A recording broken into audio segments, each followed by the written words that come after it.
Hello दोस्तों, आज मैं आप लोगों को एक कहानी पढ़ के सुनाऊंगी जो एक बुरा बाप का कहानी है। कहानी इस प्रकार का है। हो सकता है आज की कहानी पढ़कर आपकी आँखों में पानी आ जाए, मगर जो मैं दावे के साथ कहता हूँ कि इस कहानी के आपको एक बहुत स्ट्रॉन्ग मैसेज मिलेगा जो आपको और आपकी फैमिली को कोई भी ऐसा गलत काम जो इस कहानी के पात्र ने अपने पिता के साथ किया है करने से रोकेगा। आपको पता चल ही गया होगा कि ये कहानी है एक बुरे मजबूर पिता की है। एक गांव में एक आदमी रहता था जो बहुत बुरे हो चुका है, जिस वजह से वो कम दिखाई देता है और बहुत कमजोर हो गया था। इसलिए अपने बच्चे कुछ जिंदगी अपने बेटे के साथ बिता सके, इसलिए शहर में उसके बेटे के घर यह पूरा परिवार रोज सुबह शाम डाइनिंग टेबल पर साथ में खाना खाया करते थे। बूढ़े पिता अपनी कमजोरी की वजह से वो कुछ चीजें नीचे गिराते थे और कभी कभी तो कांच के बर्तन भी टूट जाया करता था।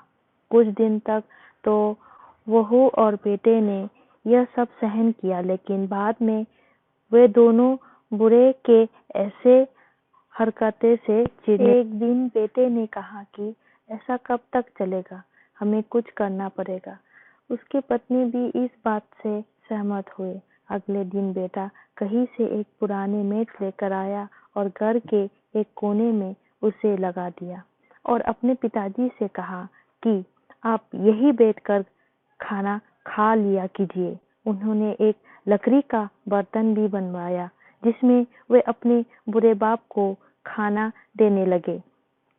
अपने कांच के कीमती बर्तन बचाने के लिए अपने बुरे बाप को लकड़ी का बर्तन देने में उसे जरा भी शर्म नहीं आया।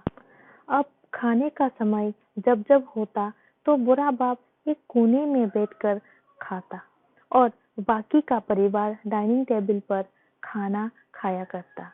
डाइनिंग टेबल पर बैठे बैठे दोनों पति पत्नी कभी कभी अपने बुरे बाप के तरफ देख लिया करते।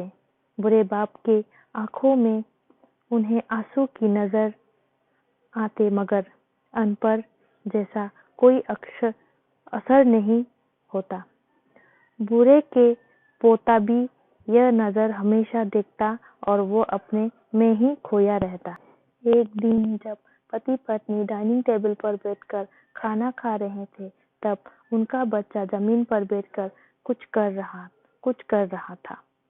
उन दोनों के बच्चे के हाथ में लकड़ी का टुकड़ा देखा, लेकिन उन्हें कुछ समझ में नहीं आया कि बच्चे लकड़ी के टुकड़े के साथ क्या कर रहे हैं।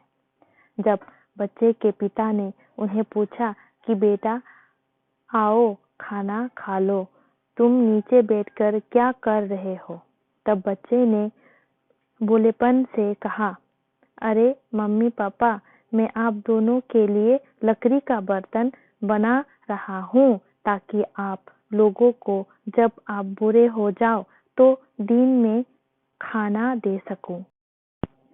अपने नादान बेटे द्वारा दी गई ये सहज बात दोनों के दिल में तीर की तरह उतर गई। दोनों एक दूसरे के चेहरा निहारते लगे।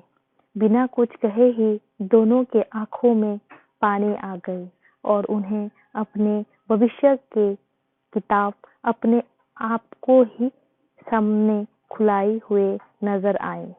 उन्हें समझाने ज्यादा देर नहीं लगी कि अब उन्हें आगे क्या करना पड़ेगा।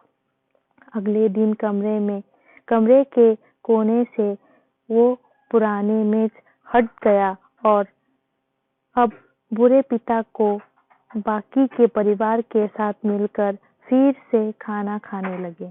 बुरे की कमजोरी की वजह से हो रही गलतियां भी अब किसी को नहीं चिढ़ाती थी। दोस्तों, ये कहानी हमें बताती है कि वो पत्ता जो आज हरा है वो कल सूखेगा और डाली से नीचे भी गिरेगा। इसलिए हमें अपने बड़े बूढ़ों को हमेशा ख्याल रखना चाहिए और हमें हमारे माता पिता और बुजुर्गों के साथ वैसे ही व्यवहार करना चाहिए जैसा हम चाहते हैं कि हमें हमारे बूढ़े होने के बाद हमारे बच्चे हमारे साथ करें। दोस्तों, आपको ये हार्ट टचिंग स्टोरी कैसे लगी कमेंट करके ज़रूर बताइएगा। अगर अच्छी लगे तो आप अपने दोस्तों और परिवार के साथ इसे शेयर कर सकते हैं और ख़ास करके ऐसे लोगों के साथ ज़रूर शेयर कीजिए जिनका व्यवहार बड़े बूढ़ों के तरफ अच्छा नहीं है।